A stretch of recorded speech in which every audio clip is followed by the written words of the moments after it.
அன்பினர்களே, நாம் இன்று காலை ஒரு செய்தி வழங்கியிருந்தோம். ஈரான் மீது மீண்டும் போர். இன்று காலை 6 மணி செய்தியாக, அது லாஸ்ட் நைட் செய்தியாக, திங்கள் இரவு செய்தியாக இருந்தது. அது உங்களுக்கு இன்று காலை 6 மணி செய்தியாக இருந்தது. ஈரான் மீது மீண்டும் போர். ட்ரம்பும் நெதன்யாகும் தீவிர ஆலோசனை தந்திருந்தோம் இல்லையா? அது இன்று செவ்வாய்க்கிழமை ஒரு தாக்குதலுக்கான ஒரு கணிப்பீடாவை நாம் தந்திருந்தோம். மிக நெருங்கி, அதாவது ஈரானும் அமெரிக்காவும் ஒரு போருக்குள் நெருங்கி விட்டதாக நாம் எமது காணொலியில், அதற்கு முன்பாகவும் 3-4 காணொலிகள் சொல்லியிருந்தோம். ஈரானும் அமெரிக்காவும் மிகப்பெரிய ஒரு போர் மோதலுக்குள் நெருங்கி கொண்டிருக்கின்றது. நாளை ஈரான் மீது தாக்குதல் நடத்த இருந்தோம். ஆனால் தாக்குதலை தற்காலிகமாக நிறுத்தியுள்ளோம். சரி வராவிட்டால் உடனடியாக தாக்குமாறு ராணுவத்துக்கு உத்தரவிட்டேன் என்று ட்ரம்ப் இன்று தெரிவித்திருக்கின்றார். இன்று என்பது நேற்று, அது அவங்களுக்கு இன்னும் முடியலை. இங்கே நமக்கு இன்று செவ்வாய்க்கிழமை, அவங்களுக்கு திங்கட்கிழமை முடியவில்லை. அதனால் நாளை என்பது நமக்கு செவ்வாய்க்கிழமை. நமக்கும் அமெரிக்காவுக்குமான 13 நேர வித்தியாசம் இருக்கு இல்லையா? அதனால இன்று நமக்கு செவ்வாய்க்கிழமை மாலை என்றாலும் அவங்களுக்கு இன்னும் அந்த திங்கட்கிழமை முடியவில்லை, காலை ஆகணும். அதனால் நாளை என்பது இன்று செவ்வாய்க்கிழமை. அதை நான் உள்ளுக்கு வருகின்ற செய்தி நாளை என்பது நீங்கள் செவ்வாயாக எடுத்துக்கொள்ளுங்கள். ஆக இன்றைக்கு ஒரு மிகப்பெரிய தாக்குதல் ஒன்றை ஈரான் மீது தொடுப்பதற்காக இருந்த வேளையில சவுதி அரேபியா, கட்டார், குவைத் போல 3 நாடுகள், அரபு தேசங்கள் ஈரானிடம், அமெரிக்காவுடன் கெஞ்சி கூத்தாடி, அப்பா வேண்டாப்பா, எங்களுக்கு அடிச்சு அவடிப்பான், நீ உனக்காப்பா, நீ நீ நீ பைத்தியம், நீ கண்ட மாதிரி அடிச்சிருப்பாய், நாங்கல்லையா அவன் அடிச்சு ஆகணும்னு சொல்லி கெஞ்சி கூத்தாடி அவங்கள காரக்காய பிடிச்ச மாதிரி தான் கிட்டத்தட்ட. அப்ப அவங்க 3 நாடும் வேண்டுகோளுக்கு நாங்க அண்ணாச்சி இந்த யுத்தத்தை நிறுத்தி இருக்கிறார். அதுவும் டெம்பரரி தான், வேற பெர்மனன்ட் கிடையாது. ராணுவம் எப்போது வேண்டுமானாலும் தாக்குதலை தொடங்க தயாராக இருக்க வேண்டும் என்று சொல்லிக்காரு. இன்றைக்கு செவ்வாய்க்கிழமை தாக்குதல் தொடுக்க வேண்டாம், ஆனாலும் நீங்க ரெடியா இருங்க, கிட்டேயே கை வச்சு கொடுங்க, நான் சொல்லுவேன் அப்ப அடிங்க. தற்போதைய மே 19 நிலவரப்படி அமெரிக்கா மற்றும் ஈரான் இடையிலான பதட்டம் மீண்டும் உச்சகட்டத்தை எட்டியிருக்கின்றது. அமெரிக்கா ஈரான் மீது ஒரு பெரிய அளவிலான ராணுவ தாக்குதலை நடத்த திட்டமிட்டிருந்தது. ஆனால் வளைகுடா நாட்டு தலைவர்களின் கத்தார் அமீரகம், சவுதி அரேபியா இளவரசர், ஐக்கிய அரபு அமீரக அதிபர் கோரிக்கையை ஏற்று அந்த தாக்குதலை தற்காலிகமாக நிறுத்தி வைத்துள்ளதாகவும் ட்ரம்ப் உத்தியோகபூர்வமாக அறிவித்திருக்கின்றார். இன்று செவ்வாய்க்கிழமை எமக்கு நண்பர்கள் செய்தியாக, அவருக்கு இன்னும் அங்கு திங்கட்கிழமை முடியல. அந்த செய்தி தான். ஈரான் ஒரு புதிய அமைதி உடன்படிக்கைக்கான முன்மொழிவை ப்ரொபோசல் முன்வைத்துள்ளதால் தூதரக ரீதியான பேச்சுவார்த்தைகளுக்கு வாய்ப்பு அளிக்கும் வகையில் இந்த தாக்குதல் ஒத்திவைக்கப்பட்டுள்ளது. இருப்பினும் ராணுவம் எப்போதும் தாக்குதலுக்கு தயாராக இருக்க வேண்டும் என்றும் தனது ராணுவங்களுக்கு அமெரிக்க அதிபர் உத்தரவிட்டிருக்கின்றார். பேச்சுவார்த்தைகள் நடந்து கொண்டிருந்தாலும் இரு நாடுகளுக்கும் இடையே தீர்க்க முடியாத பெரிய முரண்பாடுகள் தொடர்ச்சியாக இருந்து வருகிறது. ஈரான் எந்த காலத்திலும் அணு ஆயுதங்களை உருவாக்க கூடாது என்பதில் அமெரிக்கா பிடிவாதமாக இருக்கின்றது. அமெரிக்கா தனது நிபந்தனையாக ஈரான் தனது செறிவூட்டப்பட்ட யுரேனியத்தில் 400 கிலோவை ஒப்படைக்க வேண்டும் என்றும் பெரும்பாலான பொருளாதார தடைகள் நீக்கப்படும் என்றும் கூறியுள்ளது. அமெரிக்காவின் இந்த நிபந்தனைகளை ஈரான் முற்றிலுமாக நிராகரித்துள்ளது. மாறாக லெபனான் மீதான ராணுவ நடவடிக்கைகள் நிறுத்தப்பட வேண்டும், பொருளாதார தடைகள் முழுமையாக நீக்கப்பட வேண்டும் மற்றும் ஹாமஸ் ஜலசந்தி மீதான தங்களின் கட்டுப்பாட்டை அமெரிக்கா அங்கீகரிக்க வேண்டும் என ஈரான் பல நிபந்தனைகளை முன்வைத்து 14 திட்ட ப்ரோபோசல் ஒன்றை மீண்டும் பாகிஸ்தான் ஊடாக அமெரிக்காவுக்கு அனுப்பியிருக்கின்றது. அதுக்கும் இன்றைய செவ்வாய்க்கிழமை செய்திதான்.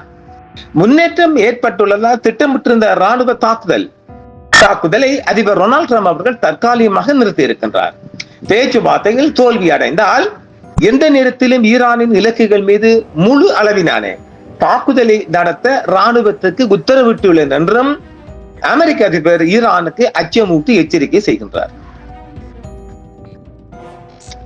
சவுதி அரேபியா, கட்டார் மற்றும் ஐக்கிய அரபு அமீரக தலைவர்களின் கோரிக்கையை ஏற்று இந்த முடிவு எடுக்கப்பட்டுள்ளதாக ட்ரம்ப் குறிப்பிட்டுள்ளார். ஈரான் தனது புதிய அமைதி உடன்படிக்கைக்கான 14 அம்சங்களை பாகிஸ்தான் வழியாக அமெரிக்காவுக்கு அனுப்பி வைத்துள்ளது. ஈரான் தனது அணு ஆயுத இலக்குகளை கைவிட வேண்டும் என்றும் செறிவூட்டப்பட்ட யுரேனியத்தை ஒப்படைக்க வேண்டும் என்பதில் அமெரிக்கா உறுதியாக இருக்கின்றது. பேச்சுவார்த்தை நடக்கும் காலத்தில் தற்காலிகமாக தடைகளை நீக்க அமெரிக்கா ஒப்புக்கொண்டதாக தகவல்கள் தெரிவிக்கின்றன. ஹாமஸ் ஜலசந்தியில் தனது கட்டுப்பாட்டை உறுதிப்படுத்தும் வகையில் புதிய சைட் அத்தாரிட்டி அமைப்பை ஈரான் உருவாக்கியுள்ளது. சுமார் 1500 கப்பல்கள் அனுமதி பெற காத்திருப்பு அமெரிக்கா ஈரான் இடையேயான இந்த பொருளாதார போர் உலகளாவிய எரிபொருள் விலையில் கடும் தாக்கத்தை ஏற்படுத்தியுள்ளது. மே 17 நேற்று முன்தினமா ஐக்கிய அரபு அமீரகத்தின் ஃபர்கா அணுமின் நிலையத்தை நோக்கி நடத்தப்பட்ட ட்ரோன் தாக்குதல் போர் நிறுத்தத்தை மேலும் பலவீனப்படுத்தியுள்ளது. இது ஈராக்கு உள்ளிருந்து அமீரகம் மீதான ஒரு தாக்குதல். அந்த செய்தி கொடுத்திருக்கின்றோம், உங்களுக்கு அது கிடைக்க வேண்டும். நாளை இன்று ஈரான் மீது தாக்குதல் நடத்தத்தான் இருந்தோம். ஆனால் தாக்குதலை தற்காலிகமாக நிறுத்தியுள்ளோம். சரிவரவிட்டு அடிச்சு சாவடிங்க. சரிவரவிட்டால் உடனடியாக தாக்குமாறு ராணுவத்துக்கு உத்தரவிட்டேன் என்றும் 19ஆம் தேதியா இன்று தாக்குதல் நடத்த உத்தரவிட்டிருந்தார். டெம்பரரியா நிப்பாட்டியும் இருக்கின்றார். செவ்வாய்க்கிழமை மே 19 ஈரான் மீது ஒரு பெரிய அளவிலான ராணுவ தாக்குதலை நடத்த அமெரிக்கா திட்டமிட்டிருந்தது. வளைகுடா நாடுகளின் தலைவரின் கோரிக்கைக்கு இணங்க அது தற்பொழுது டெம்பரரியாக நிறுத்தப்பட்டிருக்கின்றது. தாக்குதலை நிறுத்தியிருந்தாலும் ஈரானுடனான பேச்சுவார்த்தைகளில் திருப்திகரமான உடன்பாடு எட்டப்படவில்லை என்றால் எந்த நேரத்திலும் முழு அளவிலான ராணுவ தாக்குதலை தொடங்க அமெரிக்க ராணுவத்துக்கு தான் உத்தரவிட்டுள்ளதாக ட்ரம்ப் தெரிவித்திருக்கின்றார். ஈரான் அணு ஆயுதங்களை தவிர்ப்பது மற்றும் அமைதி ஒப்பந்தம் குறித்த பேச்சுவார்த்தைகளை தீவிரமாக நடைபெற்று வருகின்றன. இதற்கிடையில் தனது 14 அம்ச கோரிக்கைகளை ஈரான் பாகிஸ்தான் ஊடாக அனுப்பி வைத்துள்ளது. ஆக மிகப்பெரிய ஒரு தாக்குதல் ஒன்று தான் அவர் பிளான் பண்ணியிருந்தார்.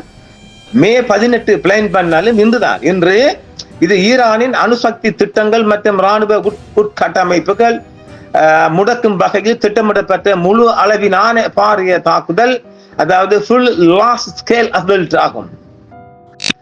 தாக்குதல் குறித்து விரிவான விவரங்கள் பொதுவெளியில் அறிவிக்கப்படவில்லை என்றாலும் அமெரிக்கா ஏற்கனவே ஆபரேஷன் மிட்நைட் ஹம்மர் மூலம் ஃபோர்டோ, நடான்ஸ் மற்றும் இஸ்பஹான் ஆகிய இடங்களில் உள்ள ஈரானிய அணுசக்தி மையங்களை இலக்கு வைத்து தாக்கியிருந்தது. அதே போன்ற அல்லது அதற்கும் மேலதிகமாக இலக்குகளை கொன்று தாக்குவதற்காக திட்டமிட்டிருந்த போதுதான் அந்த திட்டம் தற்பொழுது ஒரு பின்வாங்கப்பட்டிருக்கின்றது. திட்டமெல்லாம் அப்படியே இருக்கின்றது, ஒரு போஸ்ட்போன் மட்டும்தான். பாகிஸ்தான் ஊடாக ஒரு அமைதி கட்டவில்லை என்றால் ஈரான் மீது ஒரு போர் தொடுப்பதற்கான திட்டத்தை இருக்கின்றார்கள். ஆக இன்னும் அது டேஞ்சர் சோன்ல இருந்து மாறவில்லை. நாம நேற்றே சொல்லியிருந்தோமில்லை, எந்த நிமிடத்திலும் ஒரு தாக்குதலுக்கான ஒரு தயார் நிலையில் அமெரிக்கா இருக்கின்றது. அதை எதிர்கொள்ள ஈரானும் தயார் நிலையில் இருந்தது. இப்பொழுதும் அதே நிலைதான் இருக்கின்றது. ரெட் சோன் இன்னும் முடியவில்லை, இன்னும் அது சிவப்பு மண்டலத்திலே இருக்கின்றது. பார்க்கலாம், தொடர்ச்சியாக செய்திகள் வெளிவந்த வண்ணம் இருக்கிறது. நாம் 2 மணிக்கு ஒரு செய்தியை தரப்போகின்றோம். அப்பொழுது பார்ப்போம். முன்னும் சந்திப்போம் நேயர்களே. என்றும் உங்களுடன் சன்ரைஸ் இந்தியா டிவி சப்ஸ்கிரைப் பண்ணுங்கள், பெல் பட்டனையும் கிளிக் செய்யுங்கள். உங்கள் ஆதரவே எங்கள் சேவை. ஆதரவு தாருங்கள், அரவணைப்போம். மறக்காம சர்ப்ரைஸ் பண்ணுங்க. தேங்க்யூ.